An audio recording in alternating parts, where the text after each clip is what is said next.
আসসালামু আলাইকুম and high সকলকে। তো অনেকদিন পর ভাবলাম ভয়েস দিয়ে একটু ভিডিও বানাই। চলো তোমাদের সাথে আজ আমি কিভাবে ক্যালিগ্রাফি করি তার একটা ছোট্ট ভিডিও শেয়ার করছি।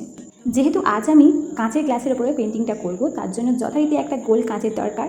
আর গোল না হলে তোমরা যে কোনো নিতে পারো। আর তারপরে আমি ব্যাকগ্রাউন্ডে কালার করার জন্য এখানে দুরকম কালার নিয়েছি, ব্লু অ্যান্ড হোয়াইট অ্যাক্রিলিক। এই দুটো কালারকে মিশিয়ে আমি ব্যাকগ্রাউন্ডে কালারটা করেছিলাম। কাজটা তাড়াতাড়ি করার জন্য আমি রোদে 5 মিনিটের মতন ড্রাই করে নিয়েছিলাম কাঁচটাকে। তারপর তোমরা যে ফুল পাতা যে কোনো ডিজাইন, তোমরা যে ডিজাইনটা তোমরা করতে চাইছো সেটা করে নিও। তারপর তোমরা যেটা লিখতে চাইছো সেটা সুন্দর করে লিখে নিও। এখানে আমি বেশি কিছু করিনি, ছোটো সিম্পলের মধ্যে রাখার চেষ্টা করেছি। আর এটা আমি কী লিখেছি আমি বলবো না, তোমরা কমেন্ট করে জানিও।